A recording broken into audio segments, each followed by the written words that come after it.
우리 함께 서로 인사합니다. 평생 건강하기를 주의 이름으로 축복합니다. 코로나는 물러갑니다. 어려움을 잘 극복하십시오. 아멘. 할렐루야. 우리 여러분들 백신 1차 접종 마치신 분 한번 손 들어봐요. 저도 맞았거든. 이렇게 한번 손 들어보세요. 몇 프로나 된? 아직 많이 안 맞으셨네요. 어쨌든 잘 받으시고, 저도 2월 4일 날 맞았는데 아무렇지도 않아서 이거 한 대 더 맞아야 되나? 이거 효과가 없는 건가? 근데 두 번째 맞을 때 좀 어렵다고들 그러는데 너무 겁먹지 마시고 잘 맞으셔서 현재 전체적으로 22점 몇 프로를 맞아서 면역력이 상당히 형성되었다 이렇게 얘기하고 해외 여행길도 열릴 것이고 이렇게 소망을 갖게 됩니다. 하나님의 은혜인 줄 믿습니다. 여러분들도 방심하지 마시고 건강관리를 잘해서 승리하는 우리 성도들 될 줄로 믿습니다. 오늘은 본문을 토대로 해서 바울의 곁에 세워주신 좋은 일꾼들 이렇게 제목을 잡아봤습니다. 오늘 말씀은 바울이 빌립보 교회를 향하여 첫째는 성도의 삶에 대해서 몇 가지를 얘기합니다. 또 바울의 곁에 좋은 일꾼 중에 수많은 사람이 있지만 디모데를 보내면서 디모데에 대한 인정, 그리고 빌립보 교회가 바울이 로마 감옥에서 옥중 생활할 때 그 교회에서 연보를 해서 물질로 후원하고 아예 감옥 옆에다 방을 얻어가지고 이 에바브로디도가 바울의 일행을 최선을 다해서 옥중 생활을 도왔단 말이죠. 이렇게 바울의 목회가 성공적으로 또 승리할 수 있었던 것은 하나님께서 바울의 주위에 이렇게 좋은 일꾼들을 붙여주셨어요. 아멘. 할렐루야. 그렇습니다. 여러분들도 인생을 살아가면서 좋은 분들 만나면 그게 복이에요. 아멘 하시면 그렇게 될 줄로 믿습니다. 가다가 강도 만난다든지 사기꾼 만난다든지 이런 일도 있거든요. 목회도 그런 것 같아요.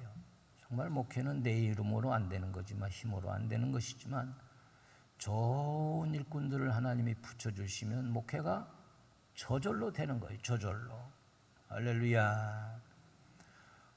우리 본문은 읽지 않았지만 12절로부터 18절까지 해서 바울이 우리 성도의 삶은 어떻게 살아야 될 것인가를 몇 가지로 얘기하고 있는데 2장 12절 말씀을 보시면 그러므로 나의 사랑하는 자들아 너희가 나 있을 때뿐 아니라 더욱 지금 나 없을 때에도 항상 복종하여 두렵고 떨림으로 너희 구원을 이루라. 두렵고 떨림으로 너희 구원을 이루라고 그랬어. 그러면 구원이 아직 이루어진 것이 아니냐? 그런 건 아니지만은 사도 바울이 여기서 얘기하는 것은 주님 앞에 설 때까지 내 신앙을 잘 유지하고 믿음이 계속 성장하며 주님을 기쁘시게 하는 성도가 되도록 믿음의 생활을 끊어지지 않도록 그렇게 하라는 것이죠. 그래서 우리는 이 신앙을 첫째는 이신득의의 믿음, 이것은 뭘까요? 믿음으로 말미암아 의롭다 함을 얻는 것, 이게 이신득의죠. 로마서 10장에 있는 대로 우리는 성경 요한복음 3장 16절에 나타난 대로 하나님이 세상을 이처럼 사랑하사 독생자를 주셨으니 이는 그를 믿는 자마다 멸망하지 않고 영생을 얻게 하려 하심이라. 요한복음 5장 24절에도 내가 진실로 진실로 너희에게 이르노니 내 말을 듣고 또 나 보내신 이를 믿는 자는 영생을 얻었고 심판에 이르지 아니하나니 사망에서 생명으로 옮겼느니라. 에베소서 2장 8절 9절입니다. 너희는 그 은혜에 의하여 믿음으로 말미암아 구원을 얻었으니 이것은 너희에게서 난 것이 아니요 하나님의 선물이라. 행위에서 난 것이 아니니 이는 누구든지 자랑하지 못하게 함이라 그랬고, 로마서 10장 9절 이하로 11절까지 말씀을 보니 내가 만일 내 입으로 예수를 주로 시인하며 또 하나님께서 그를 죽은 자 가운데서 살리신 것을 내 마음에 믿으면 구원을 받으리라. 사람이 마음으로 믿어 의에 이르고 입으로 시인하여 구원에 이르느니라. 아멘. 그리고 행함으로 축복을 받느니라 그랬어요. 우리 믿음은 마음의 믿음이 중요한 거예요. 마음. 그래서 우리 예수님은 계시록 3장 20절에서 내가 밖에서 두드린다. 너희 마음 문을 열라. 그러면 내가 들어가서 너는 나와 더불어 나는 너와 더불어 먹고 마신다. 여러분들은 이미 마음 문을 열어서 예수님을 나의 구주로 시인하고 믿었단 말이에요. 할렐루야. 그러면 이 믿음을 이루어 간다는 것은 이 세상 떠난 날까지 배반하지 아니하고 그 믿음을 지켜나가야 돼요. 그래서 사도 바울은 나의 달려갈 길을 마치고 또 선한 싸움을 싸우고 믿음을 지켰으니 그랬어요. 왜냐하면 이 믿음을 우리는 지키는 것은 굉장히 어려워요. 또 지키지 않으면 사탄이 와서 이 믿음을 빼앗아가 버려요. 우리가 복음의 씨를 뿌리면 어느새 새가 와서 그거를 길가에 떨어진 씨들은 다 쪼아 먹어버려요. 그래서 내 믿음을 지켜나갈 뿐만 아니라 내 믿음의 완성을 위해서 우리는 계속 기도해야 되는데, 그것은 바로 하나님은 구원받은 우리 성도들에게 하나님의 소원을 주신다는 걸 알아야 돼요. 빌립보서 2장 13절에 보니까 너희 안에서 행하시는 이는 하나님이시니 자신의 기쁘신 뜻을 위하여 너희에게 소원을 두고 행하시게 하시나니, 하나님의 뜻을 위하여 너희에게 소원을 준다. 그래서요, 우리가 믿음을 가지고 신앙생활 하다 보면은 하나님을 향하여 내게 소원이 있어요. 소원이 와요. 하나님, 내가 선교사로 가겠습니다. 하나님, 내가 헌신하겠습니다. 하나님, 내가 정말 부끄럽습니다. 우리 교회 건축한 지가 지금 몇 년인데 하나님, 내가에게도 이렇게 건축원금 할 수 있는 믿음을 주세요. 이렇게 이런 소원을 주셔가지고 그 소원을 통해서 하나님의 뜻을 이루게 하신다는 거예요.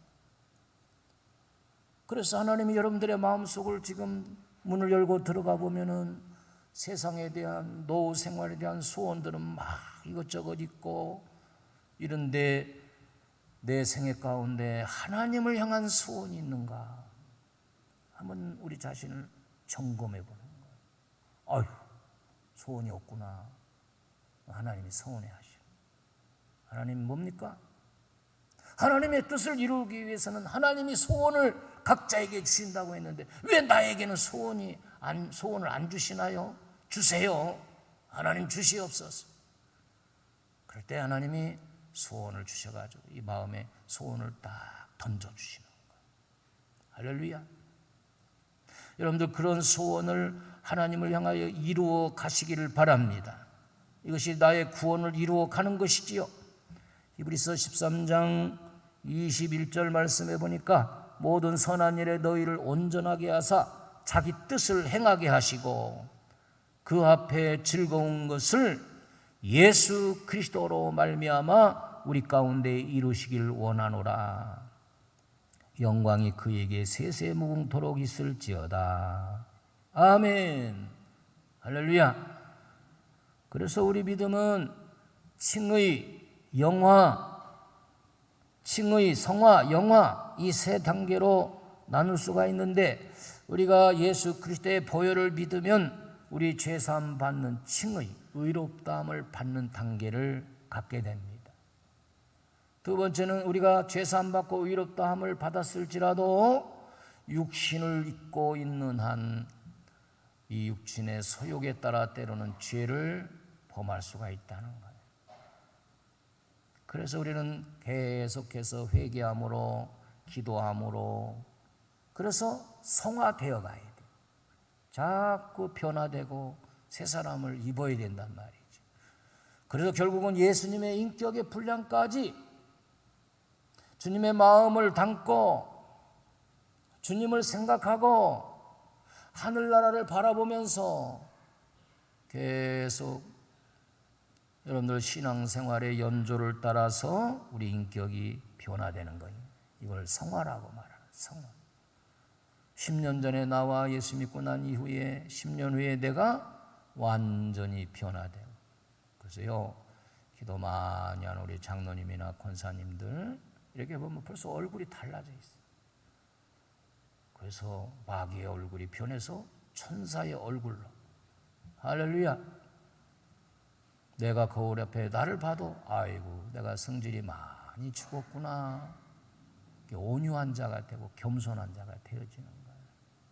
그 다음에 세 번째 단계는 우리가 하나님의 부름을 받고 소천하는 순간 하늘나라에 가보니까 영화되었어요. 영화. 온전히 부족함이 없는 예수님의 인격으로 우리를 완전히 변화했어요. 천국 생활에 부족함이 없다. 이 성질 가지고 그대로 천국 가면 천국에도 맨날 싸울 거 아니에요. 그래서 우리는 칭의에서 성화로, 성화에서 영화로 이렇게 점진적으로 우리의 구원을 이루어 가는 것입니다.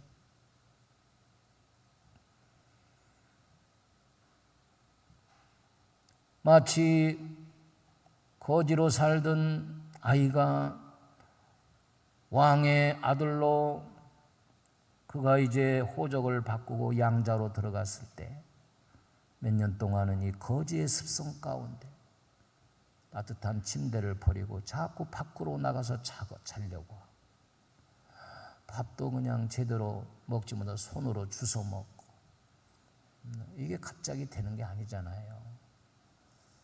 우리는 정말 죽을 수밖에 없는 버림받은 노숙자와 같은 죄인들인데 하나님의 크신 사랑과 은혜로 주님의 십자가의 보혈로 우리가 죄 씻음 받고 우리를 하나님의 자녀되는 권세자로, 하나님의 아들로, 왕자로 다 우리를 세워주신 거예요. 그래서 우리는 거기에 걸맞게끔 좀 하나님의 자녀답게, 좀 씩씩하게 염려 근심 버리고 하나님 빽이 있으니까 그렇게 담대하게 살아가야 되지 않겠습니까? 할렐루야. 한번 따라합시다. 나는 하나님의 자녀입니다.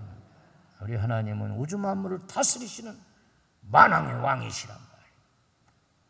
내가 하나님의 자녀인데 마귀의 자녀같이 기죽어서 살 필요가 없는 거예요. 두 번째는 뭐냐? 우리는 이렇게 우리의 구원을 두렵고 떨림으로 계속해서 이루어가기 위해서 믿음 생활이 필요한 거고, 두 번째는 이 빌립보 교인들을 향하여 모든 일에 원망과 시비가 없이 하라. 빌립보서 2장 14절 보니까 모든 일에 원망과 시비가 없이 하라. 교회 밖이나 교회 안에 들어온 자나 어떤 일을 하든지 원망하지 말고. 원망은 뭐요? 투덜대는 불평이라고 해석합니다. 시비, 악의적인 논쟁과 의심으로 야기되는 다툼. 그 버리란 말이죠. 그래서 2장 3절에서도 말했듯이 아무 일에든지 다툼이나 허영으로 하지 말고 오직 겸손한 마음으로 각각 자기보다 남을 낮게 여기고, 디모데전서 2장 8절에도 그러므로 각처에서 남자들이 분노와 다툼 없이 거룩한 손을 들어 기도하기를 원하노라. 여러분, 원망과 시비는 성도 개인적으로나 교회 전체적으로나 엄청난 악 영향을 가져다 준다는 것입니다. 먼저 개인적으로는 하나님의 의를 이루지 못하게 하여서 결국에는 주를 보지 못하게 된다는 거예요. 그리고 교회적으로는 교회를 무너지게 할 수 있습니다. 조그만 원망과 불평이 싹이 자라서 교회를 위태롭게 만들어 버린다는 겁니다. 이 빌립보 교회는 이런 일에 대해서 너무 가볍게 생각했던 것 같아요. 그래서 바울이 힘을 실어서 그들에게 편지하기를 제발 성도들이여 모든 일에 원망과 시비가 없이 하라. 세 번째는 빌립보 교우들을 향하여 너희 자신들이 말씀의 빛을 나타내라 그랬어요. 15절에서 16절까지 보아도 이는 너희가 흠이 없고 순전하여 어그러지고 거스르는 세대 가운데서 하나님의 흠 없는 자녀로 세상에서 그들 가운데 빛들로 나타내며 생명의 말씀을 밝혀 나의 다름질이 헛되지 아니하고 수고도 헛되지 아니하므로 그리스도의 날에 내가 자랑할 것이 있게 하려 함이라. 그래서 우리는 예수님처럼 큰 빛이 되어서 오신 것은 아니지만 작은 빛이 되어서 우리가 사는 현장에서 빛을 이렇게 드러내야 된단 말이에요. 가로수처럼 이렇게 빛을 내라고 달아놓은 전등 가운데 빛이 나가가지고 죽어있는 그런 전등들이 있으면 굉장히 보기가 흉하잖아요. 복음을 나타내기 위한 빛이 되라. 에베소서 5장 8절에도 이는 각 사람이 무슨 선을 행하든지 종이나 자유인이나 주께로부터 그대로 받을 줄을 알라. 우리가 인과응보라고 하는 말을 쓰잖아요. 심은 대로 거둔다. 내가 거하는 주위 반경에서 악을 행하지 말고 언제나 빛을 발할 수 있는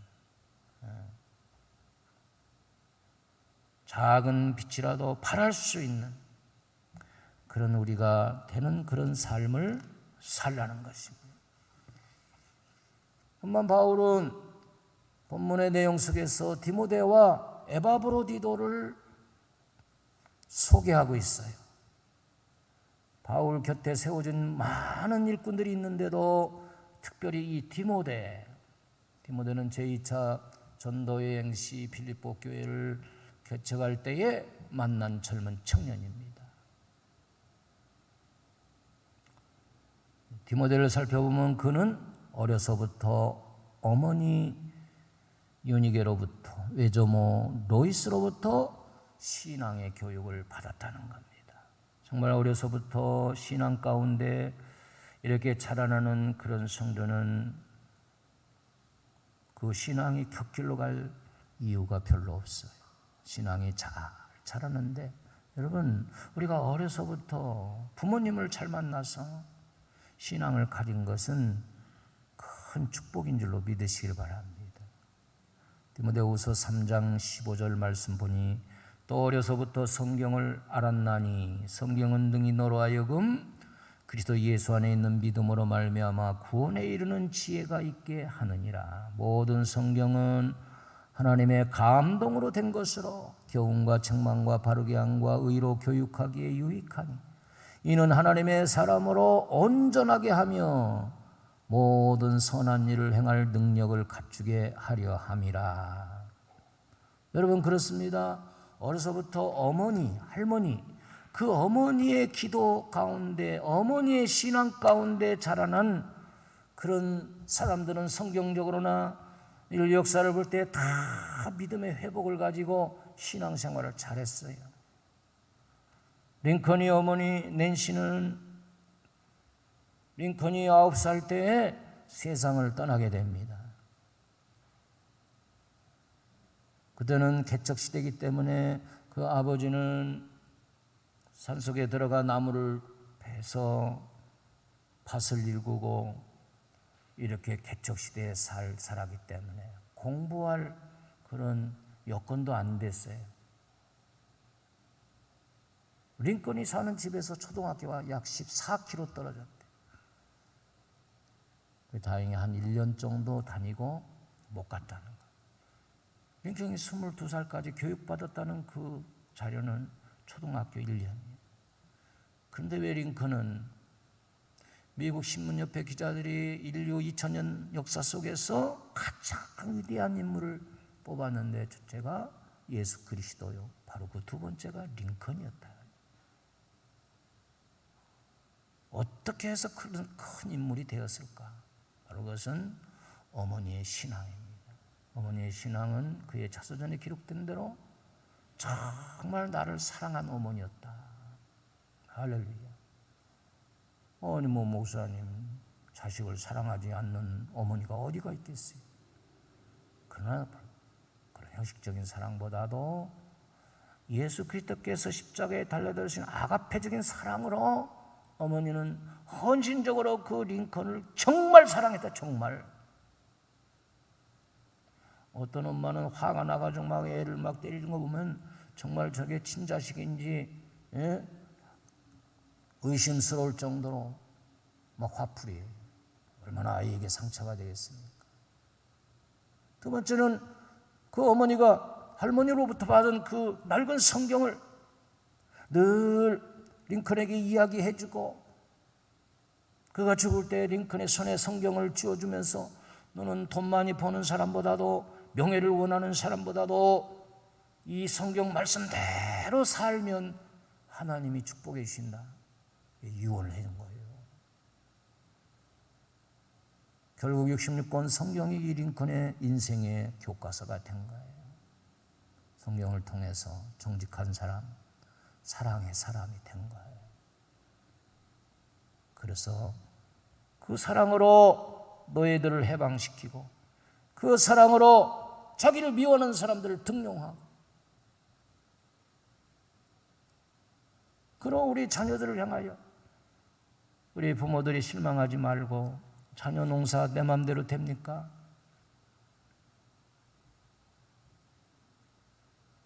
그러나 포기하지 않고 늘 자녀를 위해서 엄마의 눈물로 하는 기도는 결코 헛길로 가지 않고 하나님이 책임져 주신다는 거예요.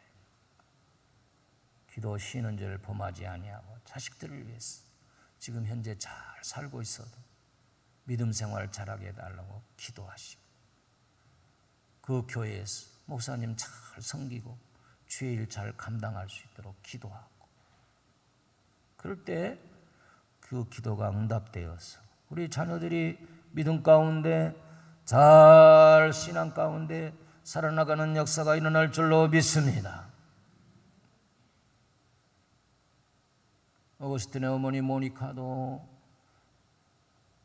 아들 어거스틴이 어려서부터 그냥 반대로 행하는 거야. 하라는 건 안 하고 그냥 깡패 비슷하게. 얼마나.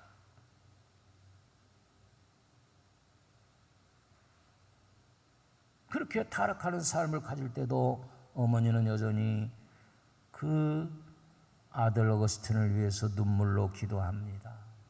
드디어 하나님이 그 영혼을 터치해 주어 그가 33세 때 하나님께로 돌아오게 됩니다. 바울 이후에 가장 위대한 신학자로 돌아오게 됐어요. 그건 어머니 모니카의 포기하지 않는 기도였을 것입니다. 여러분, 자녀들을 위해서 기도해야 될 줄로 믿습니다. 기도하면 될 줄로 믿습니다. 어머니가 기도하면 성령이 찾아가서 자녀들의 마음을 녹여주시고 돌이켜주시고 역사하시는 거예요. 우리 어머니가 나를 위해서 기도하고 있다는 걸 자식이 알게 되면 절대로 딴 길로 갈 수가 없는 것이지요. 성경에 보아도 사무엘의 어머니 한나는 자식이 없어 눈물로 기도하고 내게 아들을 주시면 내가 아들을 드리겠다. 그래서 결국 사무엘은 젖되자마자 하나님의 종으로 엘리 제사장에게 드리는 겁니다. 그리고 그를 위해서 평생 기도했어요. 모세의 어머니 요게벳은 애굽 시대에 물론 요셉이 공로가 있어서 흉년을 면하고 많은 사람을 살렸지만, 그러나 히브리인들이 애굽에 들어가서 70명이 들어갔는데 이제는 200만 명 이상으로 숫자가 늘어나니까 위협을 느끼고 사내 아이가 나면 무조건 죽이라는 거예요. 그런데 이 요게벳이 사내 아를 낳았어요. 모세를 낳았어요. 얼굴분이 너무너무 아름답고 영적으로 뭔가 느끼는데 하나님이 앞으로 지도자로 쓰실 것 같은 그 영감을 받은 것이죠. 온 가족의 생명을 내걸고 3개월을 숨어 길렀어요. 그러나 이제 아이가 크면서 돌이 지나고 막 울음소리가 왕성해지고 하니까 어쩔 수 없었어요. 그래서 요람을 만들었어요. 거기다 아이를 넣고 갈대숲에 갖다 버리는데 얼마나 기도 많이 했겠어요. 그런데 바로의 공주의 아들이 시녀들과 목이 왔다가 물론 히브리 사내인 줄 알면서도 자기 아들로 삼아서 애국 궁중에서 40년을 학식을 배우게 되죠. 그러나 요게벳은 친어머니이면서도 아이를 키우는 유모 역할을 하면서 얼마나 신앙적으로 안고 기도했겠습니까? 바로의 공주의 아들이라는 칭함을 다 버리고 민족을 구원하는 위대한 지도자로 하나님이 쓰셨단 말이에요. 할렐루야.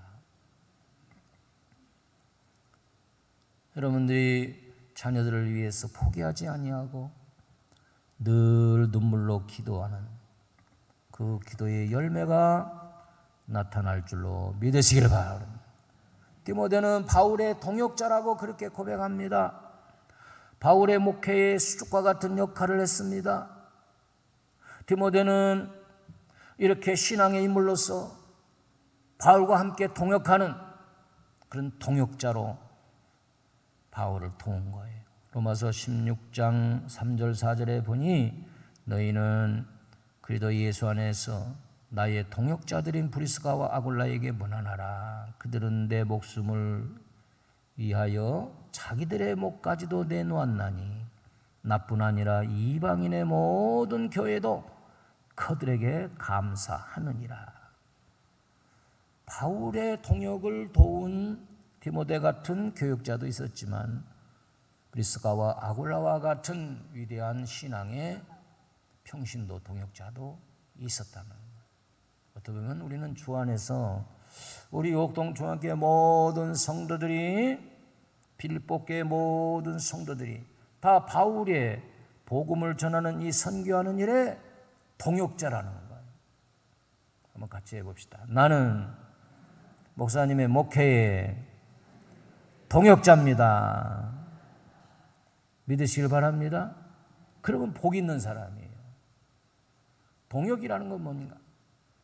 우리 교회를 이끌어가는 담임 목사님의 목회 전략에 같이 동역한다는 거예요.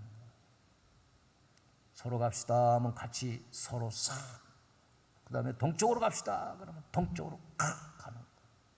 이게 동역이에요. 그 동역자를 하나님은 원하시고 이 바울에게는 그렇게 동역할 수 있는 동역자들을 주위에 하나님이 세워주셨다는 거예요. 할렐루야. 또 바울은 디모데를 향하여 영적인 아들이라고 그렇게 늘 고백했습니다. 오늘의 본문 22절에도 디모데의 연단을 너희가 안하니 자식이 아버지에게 한같이 나와 함께 복음을 위하여 수고하였다. 어떻게 말하면 담임 목사님이 아니라 아버지, 이렇게 아버지같이 또는 아들같이 그만큼 둘이 다 이게 맞아가지고 장단이 맞았다는 거죠. 바로 우리 모두가 바울의 영적인 아들이면서 동역자로 세워진 이 디모데, 늘 자랑스러운 디모데였습니다. 디모데전서 1장 2절에도 믿음 안에서 참 아들 된 디모데에게 편지하노니 하나님 아버지와 그리스도 예수 우리 주께로부터 은혜와 긍휼과 평강이 너희에게 있을지어다. 할렐루야. 아멘. 두 번째 소개하는 분은 에바브로디도입니다. 에바브로디도는 이름 뜻이 매력적이다, 사랑을 받는 자다. 본문의 25절입니다. 그러나 에바브로디도를 너희에게 보내는 것이 필요한 줄로 생각하노니 그는 나의 형제요 함께 수고하고 함께 군사된 자요 너희 사자로 내가 쓸 것을 돕는 자라. 에바브로디도는요, 빌립보 교회에서 특별히 뽑아서 로마에 보내서 로마에서 옥살이를 하는 바울 곁에 방을 얻어놓고 빌립보 교회에서 지원해오는 선교헌금을 가지고 바울의 옥중 생활을 돌아보는 거예요. 뭐 지금으로 말하면 뭐 사식을 넣어준다든지 돈을 넣어주고 겨울에는 또 뜨뜻한 옷도 넣어주고 아주 빌립보 교회가 작정하고 바울을 그렇게 돕는 거예요 지금. 그래 옥중에 있었지만이 바울은 있을 것이 넉넉한 거예요. 근심이 전혀 없어. 네, 에바브로디도가 모든 일을 도와주기 때문에. 빌립보서 2장 25절에 내가 쓸 것을 돕는다. 또 빌립보서 4장 17절 보니까 내게는 모든 것이 있고 더 풍부한지라 에바브로디도 편에 너희가 준 것을 받음으로 내가 풍족하니 이는 받으실 만한 향기로운 제물이요 하나님을 기쁘시게 한 것이니라.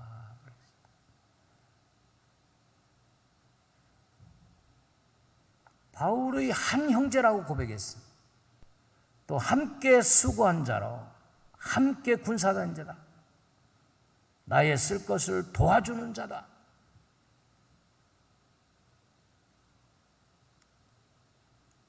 세 번째, 그가 병들었으나 하나님이 긍휼히 여기셨다.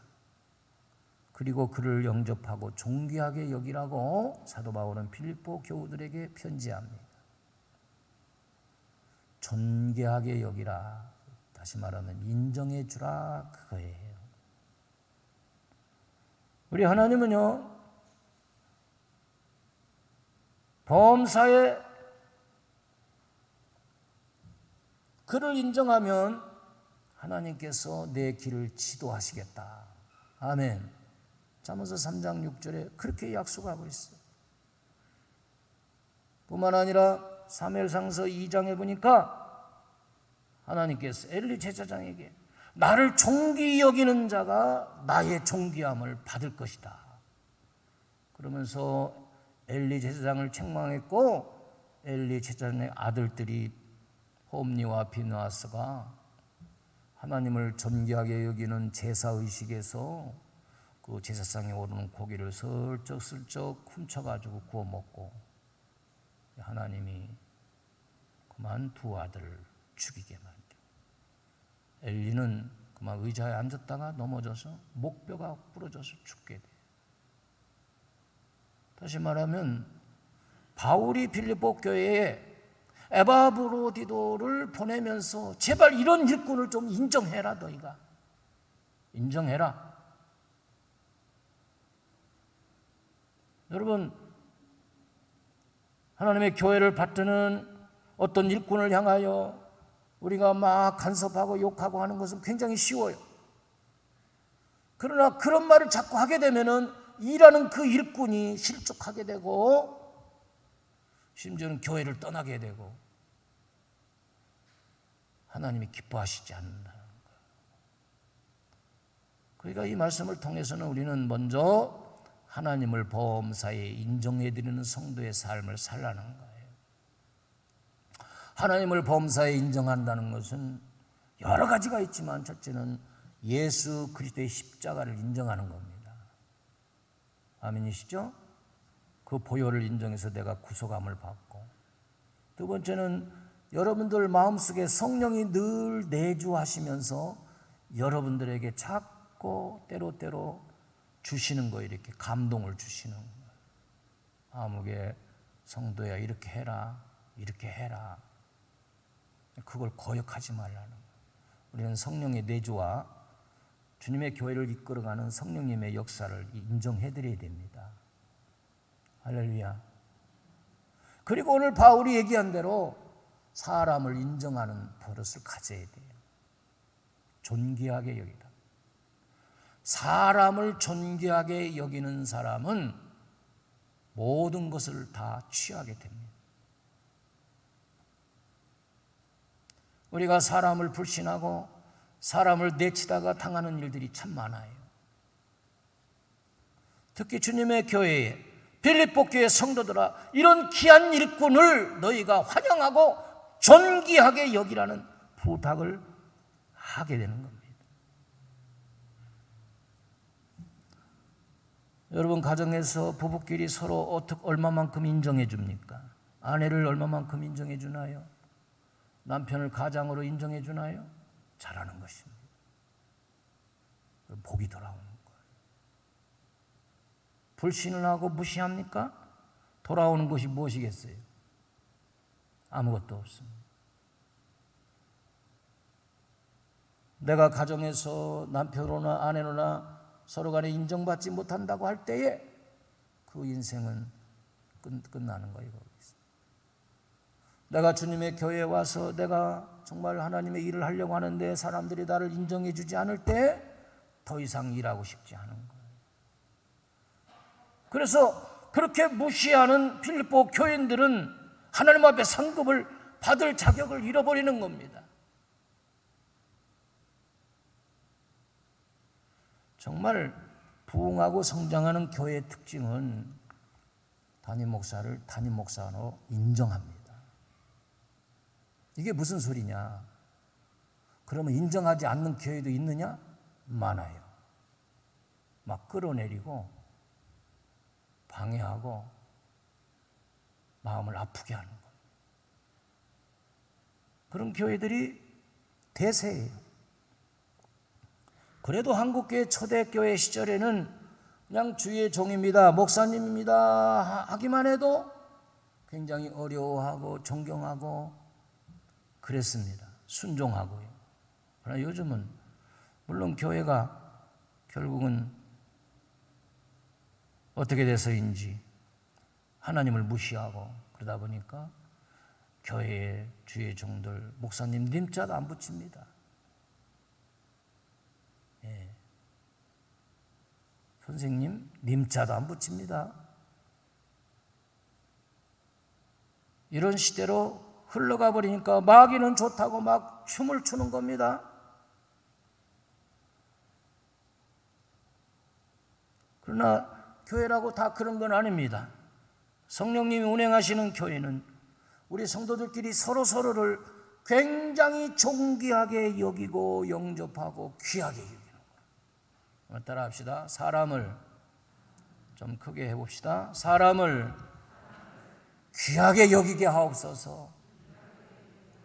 그렇죠. 이건 민주주의의 가장 특성입니다. 인권을 존중하는 것.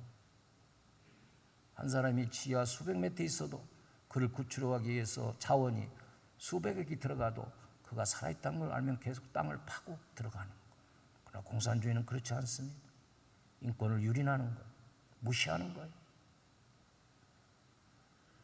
우리가 인생을 살아가면서 어디에서 누구한테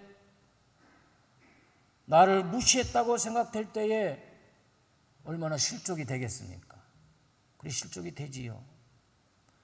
그러나 나를 나되게 사람으로 인격자로 그렇게 인정해주는 말로서라든지 마음으로서라든지 인정해주는 그런 일을 우리가 맞이하면 우리 또한 보람이 있고 나 또한 다른 사람을 인정해주고 싶고 그게 되는 거예요.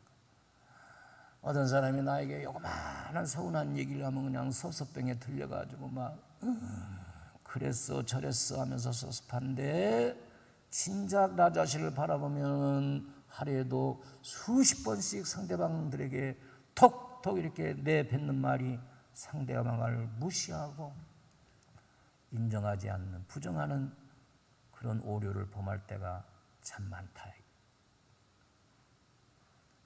이것은 우리의 기도 제목이죠. 하나님, 바울이 빌립보 교회에 다시 한번 에바브로디도가 병이 들었어. 그러나 하나님의 긍휼로 말미암아 내 근심을 덜게 하셨다는 것은 기적적으로 병을 고쳐주셨는데 이제 네가 다시 돌아갈 때가 되었다. 가서 내가 잘 있고 또 빌립보 교회가 나를 후원해서 이렇게 해준 거에 대해서 감사의 인사를 내 대신해서 디모데하고 함께 가라. 때가 되었다. 여기까지 나를 후원해준 빌립보 교회가 너무 감사하다. 그러니 이 에바브로디도를 영접하고 존귀하게 여겨라. 왜 그럴까요? 그럴 때 복이 오는 것이다. 우리 사랑하는 성도 여러분, 우리가 가볍게 생각해서 놓치는 부분 중에 하나가 하나님을 존귀하게 여기고 범사의 그를 인정하는 일과 또한 하나님의 사람들과 이웃들에 대해서 정말 아름답게 사람으로서 존귀하게 여겨야 할 그런 순간을 때로는 놓친다는 겁니다. 바울은 그것을 지적하고 있는 거예요. 오늘 이 지적이 나에게 지적하신 하나님의 말씀으로 알아서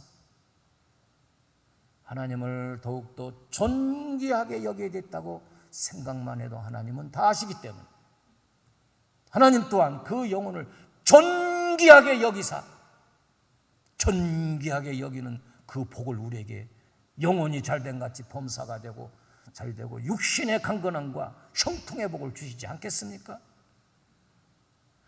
또 하나님은 죄인된 우리 인류를 위해서 존귀하게 여기셔가지고 하나밖에 없는 독생자 예수 그리스도를 처참하게 십자가에 달리게 만들었는데 바로 죄인된 인간들을 존귀하게 여기시는 창조하신 하나님, 그 하나님을 존귀하게 여기는 것은 작은 소자 하나라도 냉수한 것을 주의 이름으로 대접하고 세워주고 인정해 주는 것은 내가 하나님 앞에 인정받는 길이라는 사실인 것입니다. 오늘 이러한 말씀에 저와 여러분이 깨닫고 복받는 일이 있기를 주의 이름으로 축복합니다. 축복합니다. 기도하시겠습니다.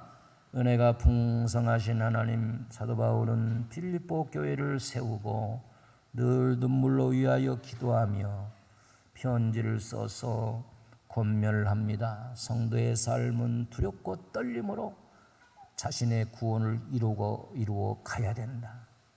주님의 세우신 빌립보 교회를 사랑하는 마음으로 모든 일에 원망과 시비가 없이 하라. 또한 너를 통해서 하나님의 말씀의 빛이 나타나도록 빛의 역할을 감당하라고 하며 디모데를 보내고 에바브로디도를 보내며 하나님의 헌신적인 사람들을 존귀하게 여기라고 말씀하고 있습니다. 우리 하나님을 존귀하게 여긴 자는 그의 사랑을 받고 존귀함을 받게 되는 것처럼 또한 한 영혼 한 영혼을 존귀하게 여기신 우리 주님이 십자가에서 피 흘린 것처럼 우리 또한 나뿐만 아니라 교회 생활하는 모든 일꾼들과 이웃을 존귀하게 여기는 주님의 심정을 가지고 섬기는 우리가 되어서 행복한 인생과 주님 앞에 멸류관 받으면서 형통하는 삶의 축복을 받는 지혜로운 성도가 다 되게 하여 주시옵소서. 예수님의 이름으로 간절히 축복하며 기도 올리옵나이다. 아멘.